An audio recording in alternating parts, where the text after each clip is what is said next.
ವೀಕ್ಷಕರೇ, ಸಮಸ್ತ relax studio Kannada ವೀಕ್ಷಕರಿಗೆ ಹೊಸ ವರ್ಷದ ಹಾರ್ದಿಕ ಶುಭಾಶಯಗಳು.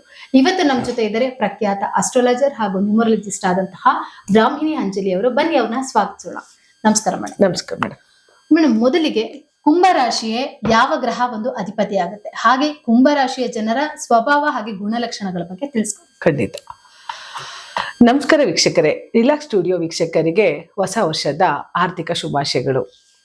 ಎಲ್ಲರೂ ಕುಂಭರಾಶಿಯ ಬಗ್ಗೆ ಬಹಳಷ್ಟು ರಿಲ್ಯಾಕ್ಸ್ ಸ್ಟುಡಿಯೋದಲ್ಲಿ ಒಂದು ಕಾತುರದಿಂದ ಕೌತುಕದಿಂದ ಕಾಯ್ತಾ ಇರ್ತೀವಿ. ತುಂಬಾ ಜನ ಕುಂಭರಾಶಿಯವರು ತನ್ನ ಒಂದು ದಿನನಿತ್ಯ ಆಗಿರ್ಬೋದು, ವಾರದ ಭವಿಷ್ಯ ಆಗಿರ್ಬೋದು, ತನ್ನ ಬಗ್ಗೆ ತಿಳ್ಕೊಳ್ಳೋದು ತುಂಬಾ ಜನ ನಿಮ್ ಸ್ಟುಡಿಯೋದಲ್ಲಿ ಇದ್ದಾರೆ. ಹಾಗಾಗಿ ಕುಂಭರಾಶಿಯವರ ಒಂದು ಗುಣಲಕ್ಷಣಗಳು ಹೇಳ್ಬೇಕು ಅಂತಂದ್ರೆ, ಫಸ್ಟ್ ಆಫ್ ಆಲ್ ಬಚಕ್ರದಲ್ಲೇ ಅದು ರಾಶಿಗೆ ಅಧಿಪತಿಯಾಗಿ ಶನಿ ಕುಳಿತಿರೋದು ಯಾಕೆ ಅಂತ ಅಂದ್ರೆ, ನೋಡಿ, ಕುಂಭರಾಶಿಗೂ ಮತ್ತು ಮಕರ ರಾಶಿಗೂ ಅಧಿಪತಿ ಶನಿನೇ ಆಗ್ತಾನೆ. ಯಾಕೆ ಅಂತ ಅಂದ್ರೆ, ಬಚಕ್ರದಲ್ಲಿ ಅದು 10ನೇ ಮತ್ತೆ 11ನೇ ಮನೆ ಅಧಿಪತಿಯಾಗಿ, 10ನೇ ಅನ್ನೋದು ಏನ್ ಹೇಳುತ್ತೆ, ಉದ್ಯೋಗ ಹೇಳುತ್ತೆ. 11 ಏನ್ ಹೇಳುತ್ತೆ, ಲಾಭವನ್ನ ಹೇಳುತ್ತೆ. ಈ ಉದ್ಯೋಗ ಮತ್ತೆ ತನ್ನ ಮಾಡುವಂತಹ ಕಾರ್ಯ ಕೆಲಸಗಳಿರೋದ್ರಲ್ಲಿ ಮಾಡುವಂತಹ ಲಾಭವನ್ನ ಗಳಿಸ್ತೀವಲ್ಲ, ಅದು ಕೂಡ ಶನಿಗೆ ಕೊಟ್ಟಿದ್ದಾರೆ. ಹಾಗಾಗಿ ಎಲ್ಲಾ ಗ್ರಹಗಳಿಗೂ ಮನೆಗಳನ್ನ ಕೊಟ್ಟಿದ್ದಾರೆ ಮೇಡಮ್. ಪ್ರತಿಯೊಂದು ಗ್ರಹಗಳಿಗೂ ಕೂಡ 2 ಮನೆ ಕೊಟ್ರೆ, ಸೂರ್ಯ ಚಂದ್ರ ನಿಮ್ಮ ಹತ್ರ ಒಂದೇ ಮನೆ ಕೊಟ್ಟದ್ದು. ಯಾಕೆಂದ್ರೆ ಇಡೀ ಪ್ರಪಂಚದಲ್ಲಿ ತಂದೆ ತಾಯಿ ಒಬ್ಬನೇ ಅನ್ನೋ ಕಾರಣಕ್ಕೆ ಸೂರ್ಯ ಮತ್ತೆ ಚಂದ್ರನಿಗೆ 1 ಮನೆ ಕೊಟ್ರೆ, ಇನ್ನೆಲ್ಲಾ ಗ್ರಹಗಳಿಗೂ 2 ಮನೆ ಕೊಟ್ಟಿದ್ದಾರೆ. ಹಾಗಾಗಿ ಶನಿನ ಬಚಕ್ರದಲ್ಲಿ ಯಾಕೆ 10ನೇನಾಗಿ 11ನೇನಾಗಿ ಅಧಿಪತಿಯಾಗಿ ಮಕರ ಮತ್ತೆ ಕುಂಭರಾಶಿಗೆ ಅವನೇ ಕೊಡ್ತಾರೆ ಅಂತ ಅಂದ್ರೆ, ನಾವು ಕರ್ಮ ಅಂತ ಬಂದಾಗ, ವೃತ್ತಿ ಅಂತ ಬಂದಾಗ, ಕೆಲಸ ಕಾರ್ಯಗಳು ಅಂತ ಬಂದಾಗ, ಪಾಪ ಪುಣ್ಯ, ದಾನ ಧರ್ಮ, ನಾವ್ ಮಾಡುವಂತಹ ಕೆಲಸಗಳು ಅಧರ್ಮನೋ ಧರ್ಮನೋ ಅನ್ನೋದನ್ನೆಲ್ಲ ಹೇಳ್ಕೊಡೋದು ಕೆಲಸನೇ. ಆ ಕೆಲಸದ ಪ್ರಾಫಿಟ್ ನ ಹೇಳೋವಂಥದ್ದು ಯಾರು? ಕರ್ಮಾಧಿಪತಿ ಶನಿ. ಒಬ್ಬ ಮನುಷ್ಯ ಸಾಧಾರಣ ದುಡಿಮೆಯಿಂದ ಹಿಡಿದು ಲಕ್ಸುರಿವರೆಗೂ ದುಡಿಮೆ ಇರ್ತದೆ ಅವನಿಗೆ. ಅಂದ್ರೆ ಅಥವಾ ವೃತ್ತಿ, ವ್ಯಾಪಾರ, ಉದ್ಯೋಗ, ಪ್ರತಿಯೊಂದ್ರಲ್ಲೂ ಕೂಡ ಒಬ್ಬ ಮನುಷ್ಯ ತಾನು ಮಾಡುವಂತ ಸಂಪಾದನೆ ಇದೆಯಲ್ಲ, ಅವ್ನ್ ಬಿಸ್ನೆಸ್ ರೂಪದಲ್ಲಿ ಮಾಡೋದು ಅದು ಕೂಡ ಕರ್ಮನೇ. ಹೌದು. ಸೊ ಇದೆಲ್ಲ ಕರ್ಮಾಧಿಪತಿ ಶನಿ ಹೇಳ್ತಾ ಇರೋದ್ರಿಂದ, ಇಲ್ಲಿ ನಾವ್ ಯಾವ ರೀತಿ ಲಾಭಾಂಶಗಳನ್ನ ತಗೊಳ್ತೀವಿ, ಎಂತ ಕೆಲಸಗಳನ್ನ ಮಾಡ್ತೀವಿ ಅಂತ ಹೇಳೋನು ಶನೇಶ್ವರನಾಗಿರೋದ್ರಿಂದ ಈ ಕುಂಭರಾಶಿಗೆ ಶನಿನ ಅಧಿಪತಿಯಾಗಿ ಕುಳಿಸಿದ್ದಾರೆ. ಸೊ ಇಲ್ಲಿ ಕುಂಭರಾಶಿ ಅಧಿಪತಿಯ ವ್ಯಕ್ತಿತ್ವಗಳು ಶನಿ ಅಧಿಪತಿ ಆಗಿರೋದ್ರಿಂದ, ನಾವು ಶನಿ ಅಂದ್ರೆ ಏನ್ ಹೇಳ್ತೀವಿ, ಸ್ಟ್ರಗಲ್, ಒಂದು ಎದುರುವಂತಹ ಗ್ರಹನೇ ಶನಿ. ಹೌದು, ಖಂಡಿತ. ಹಾಗಾಗಿ ಕುಂಭರಾಶಿಯವರು ಬಹಳ ಹುಟ್ಟುತ್ತಲೇ ತುಂಬಾ ಕಷ್ಟಪಟ್ಟು ಮೇಲ್ಗಡೆ ಬಂದಿರ್ತಾರೆ. ಸ್ಟ್ರಗಲ್ ಲೈಫ್ ನ ನೋಡಿರ್ತಾರೆ. ಮತ್ತೆ ತುಂಬಾ ಚಿಕ್ಕ ವಯಸ್ಸಲ್ಲಿ ಇದ್ದಾಗ ಕುಟುಂಬದಲ್ಲಿ ಬಯಸ್ಕೊಳ್ಳೋದು, ಮನೆ ಬಿಟ್ಟೋಗೋದು, ತಮ್ಮ ಜೀವನವನ್ನ 16 ವರ್ಷಗಳ ನಂತರ ತಮ್ಮ ಲೈಫ್ ನ ರೂಢಿಸ್ಕೊಳ್ತಾರೆ. ಹೆಂಗ್ ಬದುಕ್ಬೋದು ನಾನು, ಅಲ್ಲಿವರೆಗೂ ಸ್ವಲ್ಪ ಸೋಂಬೇತ ಸ್ಟ್ರಗಲ್ ಇದ್ದೇ ಇರುತ್ತೆ. ಯಾಕಂದ್ರೆ ಶನೇಶ್ವರ ಅವನ ಮನೆ ಅಧಿಪತಿ ಆಗಿರೋ ಕೂಡ ಅವನ ಕಾರಕತ್ವಗಳು ಅಂತ ಏನ್ ಕರಿತೀವಲ್ಲ, ಅವನ ಕ್ಯಾರೆಕ್ಟರ್ಸ್ ಅದು ಇದ್ದೇ ಇರುತ್ತೆ. ಆ ಕ್ಯಾರೆಕ್ಟರ್ಸ್ ಇಂದ ಬಿಟ್ಟು ಹೊರಗಡೆ ಬರಕ್ಕಾಗಲ್ಲ. ಒಂದು ಗ್ರಹ ಅಧಿಪತಿ ರಾಶಿಗಿದೆ ಅಂದಾಗ, ಆ ರಾಶಿಯ ಅಧಿಪತಿಯ ಕ್ಯಾರೆಕ್ಟರ್ಸ್ ಅವ್ರಿಗೆ ಅದು ಹಾಗೆ ಬಂದಿರುತ್ತೆ. ಸೊ ಅವ್ರು ನೋಡ್ ತಕ್ಷಣ ಹೇಳ್ಬಿಡ್ಬೋದು. ಹಾಗಾಗಿ ಕುಂಭರಾಶಿಯವರು ತುಂಬಾ ಚಿಕ್ಕ ಏಜ್ ಇಂದ ಬಂದಂತಹ ಸ್ಟ್ರಗಲ್ ಲೈಫ್ ನ ಮುಂದೆ ಲಕ್ಸುರಿ ಲೈಫ್ ನ ಅನುಭವಿಸೋ ಮಟ್ಟಿಗೆ ಹೋಗ್ತಾರೆ ಅಂತ ಅಂದ್ರೆ, ಅವ್ರಿಗೆ ಅಧಿಪತಿಯಾದಂತಹ ಶನಿ ಸೂಪರ್ ಅಂತ ಹೇಳ್ಬೋದು. ಹಾಗಾಗಿ ಈ ಕುಂಭರಾಶಿಯವರು ತುಂಬಾ ಸ್ಟ್ರಗಲ್ ಲೈಫ್ ನ ನೋಡ್ ಬಂದಿರ್ತಾರಲ್ಲ, ಹಾಗಾಗಿ ಏನಾಗುತ್ತೆ, ಬೆಳೀತಾ ಬೆಳೀತಾ ಬೆಳೀತಾ ಅವರು ತಮ್ಮ ಜೀವನದಲ್ಲಿ ಯಾವ ರೀತಿ ಬೆಳಿಬೇಕು, ನಮ್ ಜೀವನನ ಯಾವ ರೀತಿ ರೂಪಿಸ್ಕೋಬೇಕು ಅನ್ನೋದ್ರಲ್ಲಿ ಬಹಳ ಪ್ರಮುಖವಾಗಿ ಇರ್ತಾರೆ.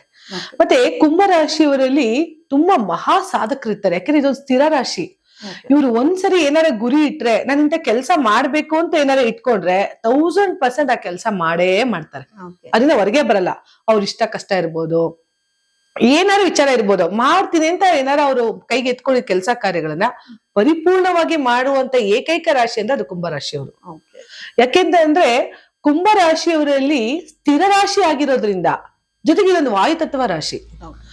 ಈ ವಾಯುತತ್ವ ರಾಶಿ ಹೇಗೆ ಅಂತ ಅಂದ್ರೆ, ಮತ್ತೆ ಇವರಲ್ಲಿ ನೋಡಿ, ಫುಡ್ ಅವ್ರಿಗೆ ಇಷ್ಟ ಆಗಿದ್ದೇ ತಿಂತಾರೆ. ಮತ್ತೆ ಯಾವುದೇ ಕಾರಣಕ್ಕೂ ಅಂತಿದ್ದ ಫುಡ್ಗಳನ್ನ ಮುಟ್ಟೋ ಅಂತ ರಾಶಿ ಅಲ್ಲ ಇದು. ಅವ್ರಿಗೆ ಇಷ್ಟ ಆದಂತಹ ಫುಡ್ಗಳನ್ನ ಹೋಗಿ ಹುಡಿಕೊಂಡು ಯಾವುದೇ ಹೋಟೆಲ್ ಆದ್ರೂ ಪರವಾಗಿಲ್ಲ ತಿನ್ ಬರ್ತಾರೆ. ಮತ್ತೆ ಇಷ್ಟ ಆಯ್ತು ಆ ಹೋಟೆಲ್ ಅಂದ್ರೆ ಪದೇ ಪದೇ ಹೋಟ್ಲಿಗೆ ಹೋಗ್ತಾ ಇರ್ತಾರೆ.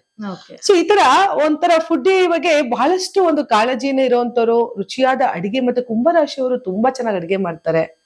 ಮತ್ತೆ ಕುಂಭರಾಶಿಯವರು ತುಂಬಾ ಚೆನ್ನಾಗಿ ಮಾತಾಡ್ತಾರೆ. ಓಕೆ. ಜೊತೆಗೆ ಮಹಾ ಸಾಧಕರು ಅಂತ ಹೇಳ್ದೆ ನಾನು. ಕುಂಭರಾಶಿಯಲ್ಲಿ ಮಹಾ ಸಾಧಕರು, ಸಾಧು ಸಂತರು, ಪುರುಷರು ಬಹಳಷ್ಟು ಹುಟ್ಟಿದ್ದಾರೆ. ಮತ್ತೆ ಈ ಕುಂಭರಾಶಿ ಸಾಧಕರನ್ನಾಗಿ ನೋಡ್ಬೋದು. 0 ಇಂದ ಹೀರೋ ಆದಂತ ಸ್ಟಾರ್ಗಳು ತುಂಬಾ ಜನ ಕುಂಭರಾಶಿಲಿ ಇದ್ದಾರೆ. ಸೊ ಕುಂಭರಾಶಿಯವರು ಸ್ಟಾರ್ಟಿಂಗ್ ಅಲ್ಲಿ ತುಂಬಾ ಸ್ಟ್ರಗಲ್ ಪಟ್ರು. ಬೆಳೀತಾ ಬೆಳೀತಾ ತಮ್ಮ ಲೈಫ್ ಅಲ್ಲಿ ತುಂಬಾ ಉದಯೋನ್ಮುಖವಾಗಿ ನೋಡುವಂತಹ ಒಂದು ರಾಶಿ ಕುಂಭರಾಶಿಯವ್ರದ್ದು. Okay. ಜೊತೆಗೆ ರಾಶಿಯವರ ಅಚ್ಚುಕಟ್ಟು, ಮೈಕಟ್ಟು, ಬಣ್ಣ ಇದೆಲ್ಲ ಒಂದು ಒಳ್ಳೆ ಅಜಾನುಭಾವ ದೇಹ ಇರುತ್ತೆ ಕುಂಭರಾಶಿಯವ್ರದಿದ್ರೆ.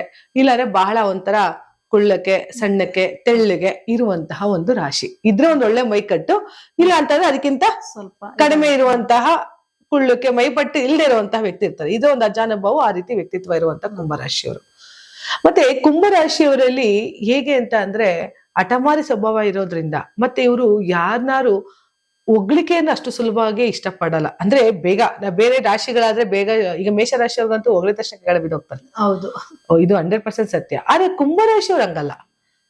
ಎಷ್ಟೇ ಹೊಗಳಲಿ ಬಂದಿರುವಂತಹ ವ್ಯಕ್ತಿ ಯಾವ ಕೆಲಸಕ್ಕೆ ಬಂದಿದ್ದಾನೆ, Okay. ನಮ್ಮಿಂದ ಏನ್ ಕೆಲಸ ಮಾಡಿಸ್ಕೊಳಕ್ ಬಂದಿದ್ದಾನೆ, ಇವನಲ್ಲಿ ವಿಚಾರ ಏನೋ, ವಿಚಾರಧಾರೆ ಏನೋ ಅನ್ನೋದನ್ನ ಬಹಳ ಸೂಕ್ಷ್ಮವಾಗಿ ತಿಳ್ಕೊಳ್ಳುವಂತಹ ಒಂದು ರಾಶಿ ಏನಾರ ಇದ್ರೆ ಅದು ಪರ್ಫೆಕ್ಟ್ ಆಗಿ ಕುಂಭರಾಶಿ ಅಂತ ಹೇಳಿದ್ರೆ. ಅಂದ್ರೆ ಸೂಕ್ಷ್ಮ ಸ್ವಭಾವ, ಸೂಕ್ಷ್ಮವಾಗಿ ತಿಳ್ಕೊಳ್ಳುವಂತರು. ಈಗ ಹೊಗಳಿಕೆಗೆ ಹೇಳಿ ಹೊಗಳಿಕೆ ಮಾಡಿ ಹಾಳಾಗುವಂತ ವ್ಯಕ್ತಿತ್ವ ರಾಶಿ ಅವ್ರದಲ್ಲ. ಹೊಗಳಿಕೆ ಮಾಡ್ತಾರಂತ ವ್ಯಕ್ತಿ ಅವ್ನು ನನಗೆ ಹೊಗಳು ಕೇಳ್ತಿದಾನ, ನನ್ನ ತೆಗಳಕ್ ಕೇಳ್ತೀನ, ನನ್ನನ್ನ ಹಾಳು ಮಾಡಕ್ ಕೇಳ್ತಾ ಇದಾನ ಅಂತಹ ಯೋಚನೆ ಮಾಡುವಂತಹ ಶಕ್ತಿ ಇರೋದು ಈ ಕುಂಭರಾಶಿಯವ್ರಿಗೆ. ಹಾಗಾಗಿ ಸಾಧಾರಣಕ್ಕೆ ಹೊಗಳಿಕೆಗೆ ಬೀಳೋರಂತಲ್ಲ ಕುಂಭರಾಶಿಯವರು. ಅವ್ರನ್ನ ಅಷ್ಟು ಸುಲಭವಾಗಿ ನಂಬ್ಸಕ್ಕಾಗಲ್ಲ, ಅಷ್ಟು ಸುಲಭವಾಗಿ ಹೊಗಳಿಕೆಗೆ ಬೀಳೋರಲ್ಲ. ನಾನು ಹೇಳಿದೆ ಮೇಷರಾಶಿ ಬಹಳ ಬೇಗ ಬಿದ್ದ್ಬಿಡ್ತಾರೆ ಗುಂಡಿಗೆ ಅಂತ ಹೇಳಿ. ಯಾಕಂದ್ರೆ ಇದು ಸ್ಥಿರ ರಾಶಿ, ಯೋಚನೆ ಮಾಡುವಂತಹ ಶಕ್ತಿ ಅವರಲ್ಲಿ ಹೆಚ್ಚು ಇರೋದ್ರಿಂದ ಏನಾಗುತ್ತೆ, ಯಾವ್ದು ಸರಿ ಯಾವ್ದು ತಪ್ಪು ಅನ್ನೋದನ್ನ ತಿಳ್ಕೊಳ್ಳುತ್ತೆ. ಹಾಗಾಗಿ ಕುಂಭರಾಶಿಯವರು ಹೇಗೆ ಅಂತ ಅಂದ್ರೆ ಸ್ಟಾರ್ಟಿಂಗ್ ಸ್ಟ್ರಗಲ್ ಲೈಫ್ ಏನ್ ಪಡ್ತಾ ಇರ್ತಾರೋ ಮುಂದೆ ಹೋಗ್ತಾ ಹೋಗ್ತಾ ಜೀವನದಲ್ಲಿ ಏಳಿಗೆಗಳನ್ನ ನೋಡ್ತಾ ಹೋಗ್ತಾರೆ ಕುಂಭರಾಶಿಯವರು. ಮತ್ತೆ ಕುಂಭರಾಶಿಯವರಿಗೆ ತುಂಬಾ ಬಹಳ ಬೇಗ ಅಂದ್ರೆ ನಂಬ್ತಾರಲ್ಲ, ಅಂದ್ರೆ ನಂಬಿಕೆ ಇಟ್ಟಿರ್ತಾರಲ್ಲ, ಆ ವ್ಯಕ್ತಿಗಳೇ ಮೋಸ ಮಾಡ್ತಾರೆ. ಅದು ತುಂಬಾ ಯೋಚನೆ ಬೇರೆ ಮಾಡಿರ್ತಾರೆ, ಈ ವ್ಯಕ್ತಿನ ನಂಬ್ಲಾ ಬೇಡವಾ ಅಂತ ಹೇಳಿ. ಆ ವ್ಯಕ್ತಿನ ನಂಬಿದಂತ ವ್ಯಕ್ತಿ ಯಾರಿಗೆ ಕೊಟ್ಟಿರ್ತಾರೆ ನೋಡಿ, ಆ ವ್ಯಕ್ತಿನೇ ಅವರಿಗೆ ಮೋಸ ಮಾಡ್ಬಿಡ್ತಾರೆ. ತುಂಬಾ ಚೆನ್ನಾಗೆ ಅವ್ರ ಹತ್ರ ಹಣವನ್ನ ಕಿತ್ಕೊಂಡು ಮೋಸ ಮಾಡಿ ನೋವನ್ನ ಪಡ್ತಾ ಇರ್ತಾರೆ ಕುಂಭರಾಶಿಯವರು. ಯಾಕೆಂದ್ರೆ ಕೆಲವು ಟೈಮಲ್ಲಿ ನಮ್ಮ ಆಲೋಚನಾ ಶಕ್ತಿಗಳು ಕೂಡ ತಪ್ಪುಗಳನ್ನ ಹೇಳಿರುತ್ತೆ. ಹಾಗಾಗಿ ಆ ತರ ಒಂದು ವ್ಯಕ್ತಿತ್ವವನ್ನ ಕುಂಭರಾಶಿಯವರಲ್ಲಿ ನಾವು ನೋಡ್ಬೋದು.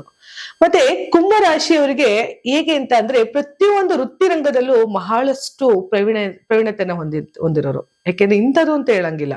ಇಂಜಿನಿಯರಿಂಗ್ ಇರ್ಬೋದು, ಪತ್ರಿಕೋದ್ಯಮ ಇರ್ಬೋದು, ಸಿನಿಮಾ ರಂಗ ಇರ್ಬೋದು, ಈವನ್ ಯಾವುದೇ ವಾಣಿಜ್ಯೋದ್ಯಮ ಇರ್ಲಿ, ಪರ್ಟಿಕ್ಯುಲರ್ ಆಗಿ ಇಂತ ಇಲ್ಲ, ಜ್ಯೋತಿಷ್ಯರೇ ಆಗಿರ್ಬೋದು, ಪರ್ಟಿಕ್ಯುಲರ್ ಇಂತ ಅನ್ನೋದೇ ಇಲ್ದಾನೆ ಪ್ರತಿಯೊಂದು ಕಲೆಯಲ್ಲೂ ಕೂಡ ಪ್ರವೀಣತೆಯನ್ನು ಹೊಂದಿರುವಂತಹ ಏನಾರ ರಾಶಿ ಇದ್ರೆ ಅದು 100% ಕುಂಭರಾಶಿಯವರು. ಅಲ್ಲಿಗೆ ನೋಡಿ, ಪ್ರತಿ ಯಾವ ಕೆಲಸ ಟಾಸ್ಕ್ ಕೊಟ್ರು ಮಾಡ್ತಾರೆ. ಅಲ್ಲಿಗೆ ಅವ್ರದ್ದು ಹೇಳ್ಬೋದು ಅಂದ್ರೆ ಆನೆ ನಡೆದಿದ್ದೇ ದಾರಿ. ಕುಂಭರಾಶಿ ಹೌದು, ಅವ್ರು ಹೋಗಿದ್ದೇ ದಾರಿ, ನಡೆದಿದ್ದೇ ದಾರಿ ತರ. ಪ್ಲಸ್ ಆಫ್ ಅಲ್ಲಿ ಇನ್ನೊಂದೇನು ಅಂತ ಅಂದ್ರೆ ಈ ರಾಶಿಯವರಿಗೆ ಲೈಫ್ ಅಲ್ಲಿ ಯಾವ್ದಾರ ಒಂದು ತರ ನೋವುಗಳು ಬಾಧಿಸ್ತಾನೆ ಇರುತ್ತೆ, ಮೋಸ ಆಗ್ತಾನೆ ಇರುತ್ತೆ. ಮತ್ತೆ ಅದನ್ನ ನಂಬ್ತಾರೆ, ಅದೇ ಪ್ಲೇಸ್ಗೆ ಹೋಗ್ತಾರೆ, ಅದೇ ಪ್ಲೇಸ್ಗೆ ಬರ್ತಾರೆ. ಈ ಏನಂದ್ರೆ ಎಲ್ಲಿ ಕಳ್ಕೊಂಡಿದೀನೋ ಅಲ್ಲಿ ಹುಡುಕ್ಬೇಕು ಅಂತಾರಲ್ಲ, ಆ ಹುಡುಕುವಂತಹ ರಾಶಿ ಏನಾರು ಇದ್ರೆ ಅದು ಕುಂಭರಾಶಿಯವ್ರದ್ದು. ಹಾಗಾಗಿ ಆ ರಾಶಿಯ ಒಂದು ವ್ಯಕ್ತಿತ್ವ ಇರ್ಬೋದು, ಆ ವ್ಯಕ್ತಿಯ ಲಗ್ನ ಇರ್ಬೋದು, ಕುಂಭರಾಶಿ ಇರ್ಬೋದು, ಕುಂಭ ಲಗ್ನದವರೇ ಇರ್ಬೋದು, ಆ ವ್ಯಕ್ತಿತ್ವ ಅವ್ರನ್ನ ಕಾಡ್ಸತ್ತೆ. ಅವ್ರು ಸ್ವಲ್ಪ ಸೋಂಬೇರ್ತನ ಬಿಟ್ರೆ, ಜೀವನ ಸ್ಟಾರ್ಟಿಂಗ್ ಇಂದಾನು ಸೋಂಬೇರ್ತನ ಬಿಟ್ಟು ತುಂಬಾ ಚೆನ್ನಾಗಿ ಓದ್ಬಿಟ್ರೆ ಕುಂಭರಾಶಿಯವರು ಎಲ್ಲೋ ಇರ್ತಾರೆ. ಒಳ್ಳೆ IAS ಆಫೀಸರು, ರಾಜಕಾರಣಿ ಆಗಿರ್ಬೋದು. ಯಾಕಂದ್ರೆ ಇದು ಸಾಧನೆಯನ್ನ ಮಾಡಿರುವಂತ ರಾಶಿ.